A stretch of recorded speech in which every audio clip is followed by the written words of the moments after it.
Welcome to the Mind of Business Success podcast. I'm your host, Alicia Cramer. Our guest today is Kurt Uhlir. We are going to get into some deep stuff, some transformational stuff. Kurt, you have an amazing track record behind you. I want to kick things off by sharing a little bit of your background because I think it's very impressive personally as a business owner, as an entrepreneur. But I also think that it's helpful to give some context because I know that you have a tremendous amount of value that you're able to share with us today. Yeah, that'd be great. Excited to be here. Yeah, I mean, for your core audience, I look at things and I'm like, I started in their shoes. I still have a huge heart for the people that are small businesses trying to grow things. Even though I've also figured out that's not where I play best from a day-to-day perspective. So I'm excited to talk and share more and could give it a little bit of background if you wanted, but let's have a great conversation. You got to tell us a little bit about the journey because you have a bunch of patents. You've done some really impressive things. You've been in this game a long time. You've achieved quite a bit of success for yourself. How does that journey sort of play out? Yeah, well, let's start with where I'm at now, and then we can go really quick back to kind of where it started, because where it started is very core to much of your audience. Where I'm at now is for the last 15 years or so, I've been at high growth technology companies. Two of those are hyper growth companies, and so many companies think about how they grow 5 to 15% a year. I've been at companies where we're like, how do we grow by hundreds or thousands of percent year over year? So one of those we grew from 85 million a year in revenue to 1.44 billion. We took it public. We sold it again later. Joined a couple of other companies in technology space. We sold part of EXP Realty. So a lot of individual entrepreneurs or real estate agents, but we took them from like number 14th or 15th of the largest broker to being number one in the US and the world. I'm at another company that's not quite in hypergrowth, but we think it's going to be called Easy Home Search. But so that's kind of where I've ended up. And I found that I'm really both I enjoy and I'm really good at moving things as fast as possible where things are really complex from a technology perspective or an operations perspective. Where I started was I had to form two LLCs when I was 14, not technology companies. One was a lawn care business we expanded into pressure washing. Another one was selling things at flea markets that ended up becoming 11 retail stores at one point. And I've always had some of those things for the first 10 or 15 years, but that's where so much of my heart is because I can help 5 to 12 people that are working directly for me at a company today or the last 15 years, and they get to see me interact day over day. But your audience in these conversations, that's where we can impact tens of thousands of people because the same things that apply and we may do day to day, one of those little mind shift things completely changes the business and helps somebody go from 400,000 a year to 4 million a year in just 2 or 3 years. You keyed into something. I want to go there for a moment. There's a mindset shift. There's a series of mindset shifts that we go through. There are some people who are in the mindset of how the fuck do I just get this business to like generate enough revenue so that I can pay my mortgage and make sure that there's, food on the table. When someone has gotten some traction in their business, there's a couple of different things that can occur. You've got the people who become sort of complacent and they're just sort of going through the motions. It's almost like a stuck mindset. Like, this is just where I am. This is just how it's going to be. And it's not that they don't desire more, but they don't even allow themselves to indulge in that desire. And then you have the high achievers, the really driven entrepreneurs, the big vision thinkers. Those visionaries have these dreams that are so much more like in their face. They feel it, it's palpable. And those individuals are the ones who tend to sort of be going through that hyper growth internally as well as externally. So now that's where you are, and you're dealing with that on both an internal and an external level with the people that you're working with. I'd love to talk a little bit about some of the mindset stuff that you're seeing in these individuals who are having these quantum leaps, this substantial growth, maybe just even from where they were getting tripped up, and what shifts that allows someone to expand their mind, to believe that that's possible for them, and to create it in their life and in their business. Yeah, I think especially if you look at the high performers or who people from the outside would say are high performers, they kind of fall into two categories for me. And maybe we'll talk about those separately. One are the pure monetarily successful. You're right. Everybody has to pay the bills at the end of the day. But there's those people you look at it and go, wow, I can't only imagine what their bank account looks like, what their Fidelity account kind of looks like at this point. And there's nothing wrong with that. But to me, most of those people, if you actually knew what's going on in their life, especially over the medium to long term, most people wouldn't like their life. And so not that there's some people that luck up and they get everything right, but I find the other people that are also usually very successful and have a better conversion rate to being successful monetarily are people where maybe they haven't made as much money as they could, but they have a life where if you start to look on the inside, they're happy, they know what's going on. And so that's where I spend a lot of time and where I had to do a lot of, frankly, fixing things that I screwed up previously in my life. I mean, I got started in those first growth periods. That company I said we took public and then sold later. I mean, I made people millionaires that not only did I end up with a failed marriage out of it, I ended up with friends that didn't talk to me. I made people that were millionaires that many of them still won't talk to me to this day. And like 10 of those, I had to go back and apologize and send books to and notes to for them to kind of even take an initial call because my only concern was making money. And so like we had a CEO at the time who had one of his houses, you skied down from his house to like a premier ski resort in Colorado. That's like how much money he made. And kids didn't even speak to him. Well, I wouldn't have wanted his bank account now with what I know about my life. But at that time, I was like, oh, that's what I want. So I do separate those two. But I also find that the people that are just seeking money, well, like they have a pretty high failure rate. We get the wonderful press release, PR version spin from people, the few people that made that. On the other side, that's where people actually end up doing much better on average, I find, than the other side because they realize that it's not just about getting your hustle muscle and getting that to grow.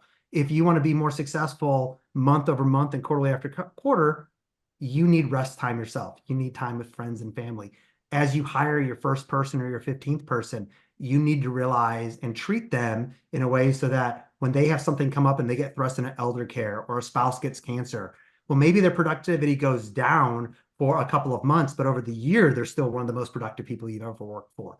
That's a mind shift that most people don't have that keep them small. They go, oh my gosh, this person was my highest performer. And now they're going to be out for 35 of the next 60 days dealing with elder care that they just got thrust into because a parent died. Well, yeah, but you want them to make you money over 6 months, right? Then stop being an asshole. Right. But we have to pause and think about that to be Yeah. intentional. You talk about being a servant leader.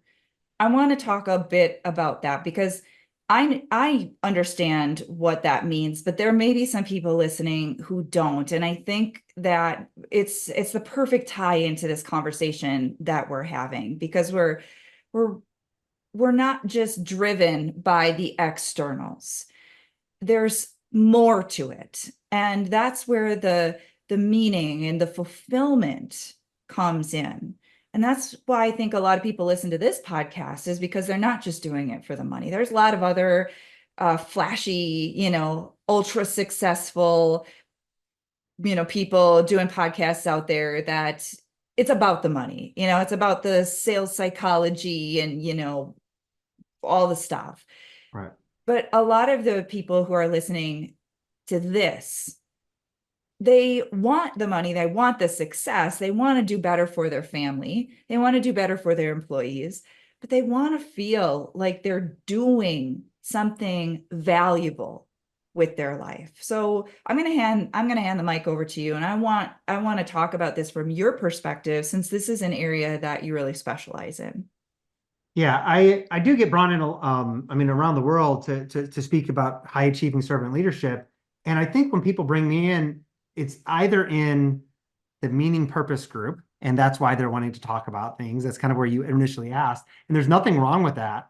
The other side is I just want my companies to perform better. And I've heard that being a servant leader and getting that culture is a better way to do that. Now, underneath, they may still have a little bit of that first column, but in the end, it's really, I would like things to perform better, and it's not. And whether I'm the holdup or my teams are the holdup or I have high employee churn, well, there's two different ways that people come to it. And I kind of don't care which way they come to it. For me, I really take the servant leadership approach. It says there's really only two styles of leadership. There's an authoritative leadership, which at the end of the day, you could be the nicest man or woman, but at the end of the day, when you hire somebody, you're telling them exactly what to do in the way that you want to do it, or they're going to be fired. And usually it's even on a kind of a short-term thing. Now, some of these people are super nice, but it's, I hired you to do social media the exact way that I'm telling you to do it, or I'm going to fire you.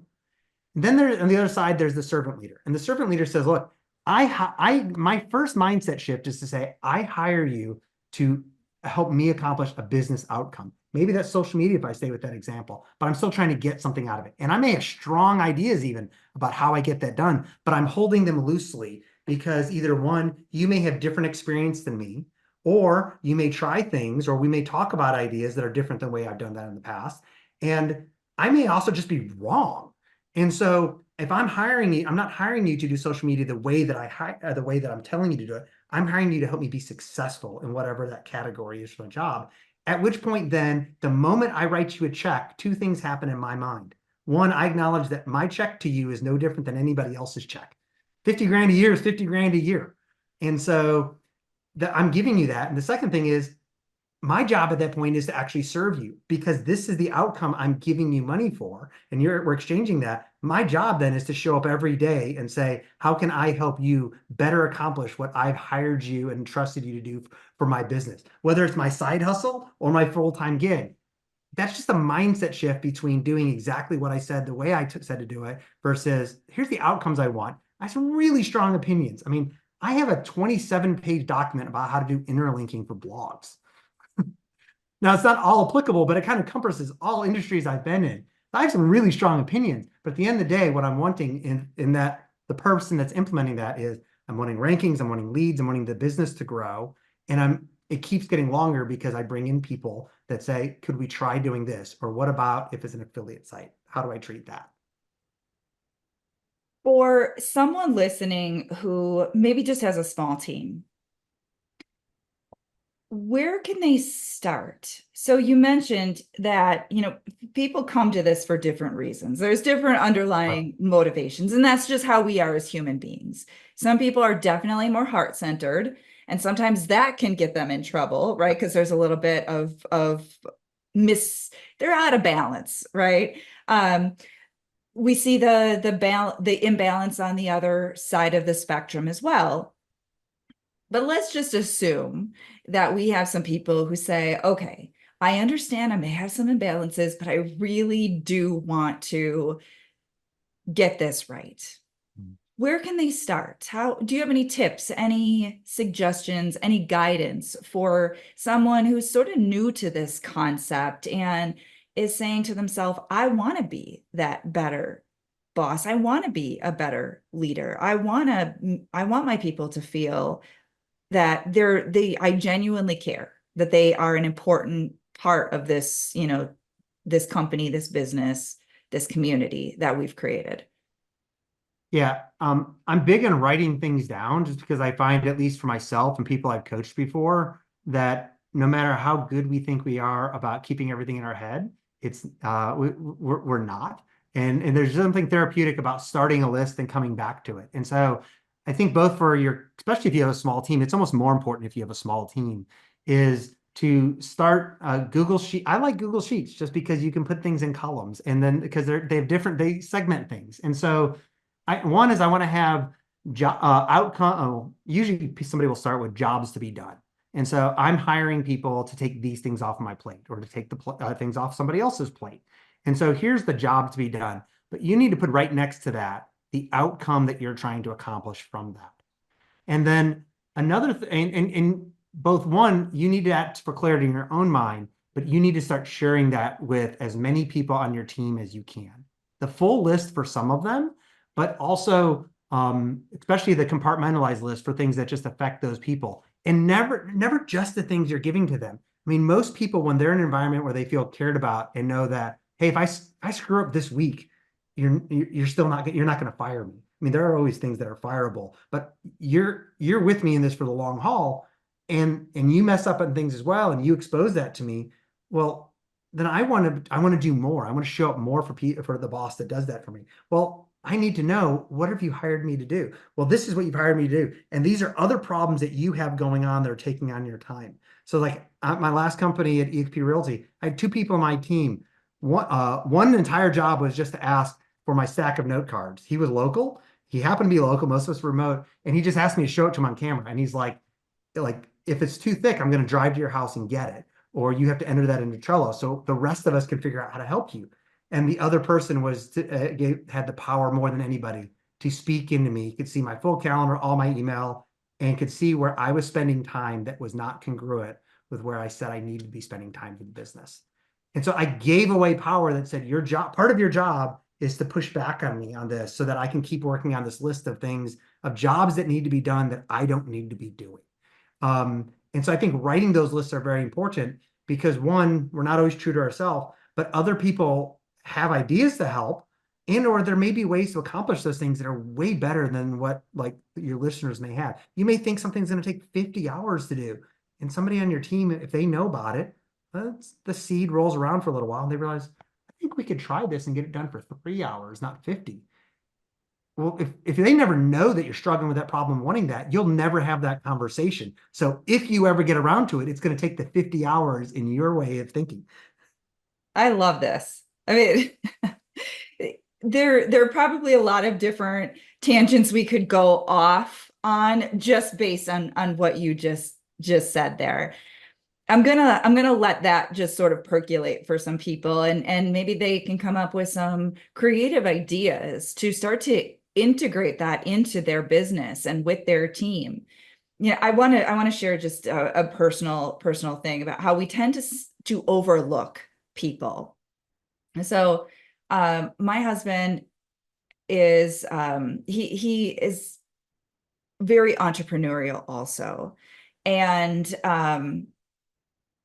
we, sometimes I'll bounce, ideas, and I'll occasionally, I'm more of like a internalize my, my challenges in business, but every once in a while, he'll kind of get it out of me, or I'll be willing to open up and just, get some constructive, criticism, feedback, second opinion.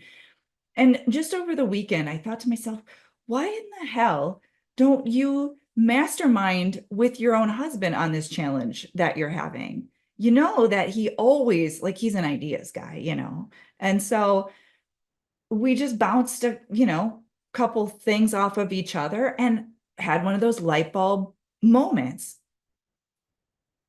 That's a silly, simple example of how we oftentimes are so in our own head that we don't recognize how much value is all around us.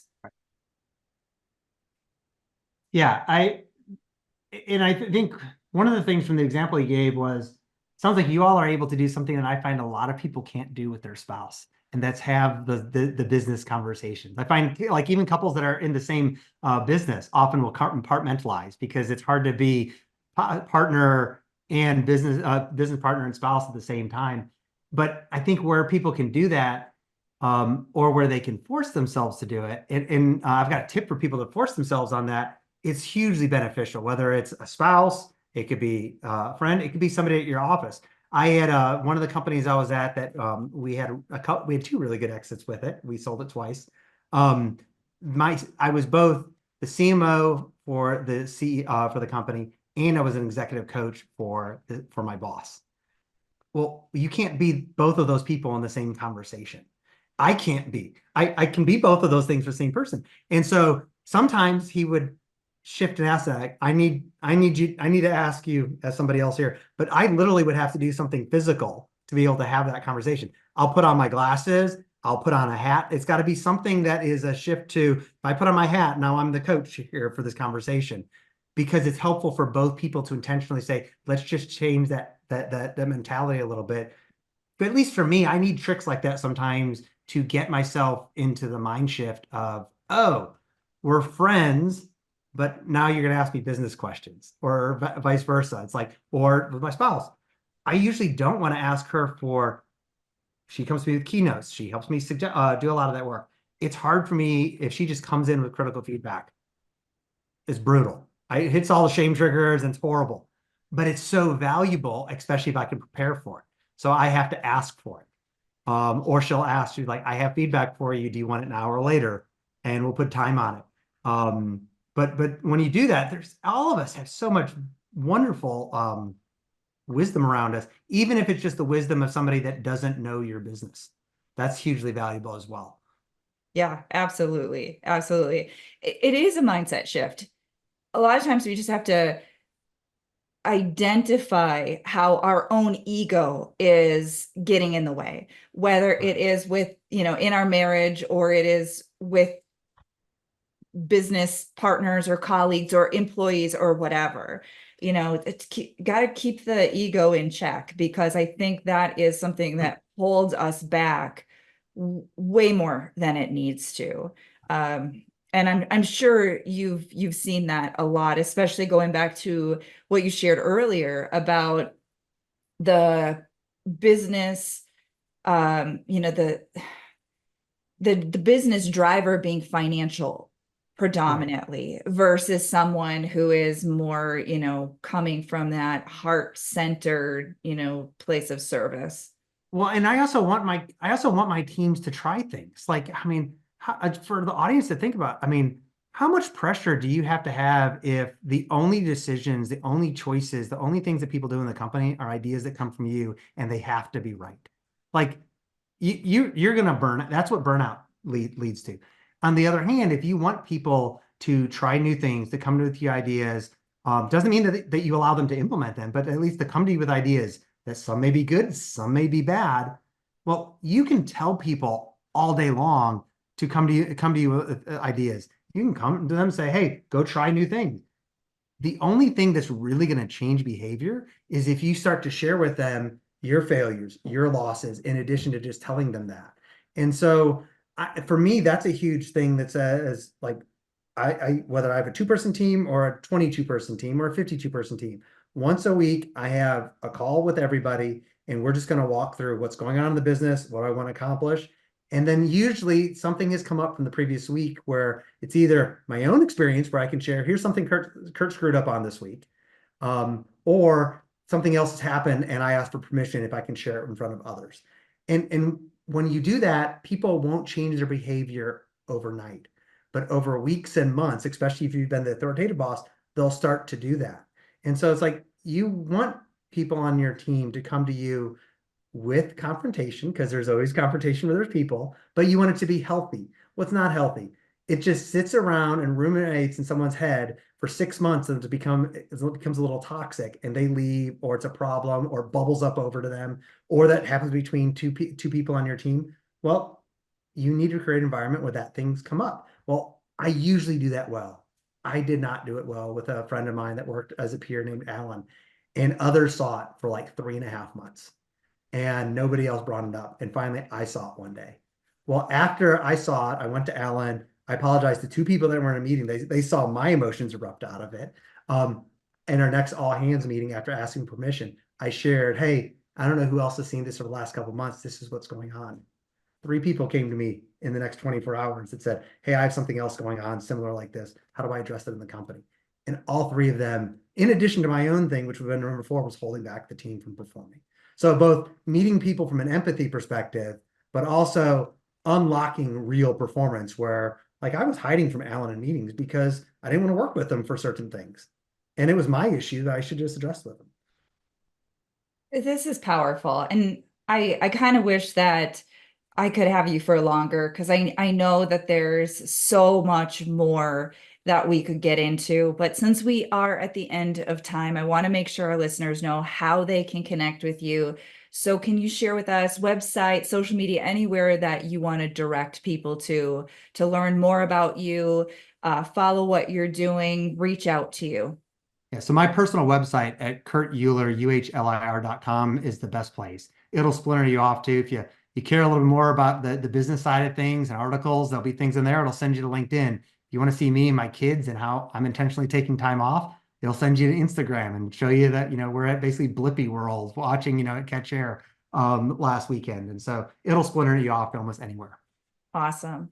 Thank you so much, Kurt, for being with us, sharing. It's been a value-packed episode for sure. Yeah, thanks for having me. And thank you to all of our listeners. You know we're doing this for you. If you haven't already subscribed, make sure you do so. And until next time, we will see you in the next episode.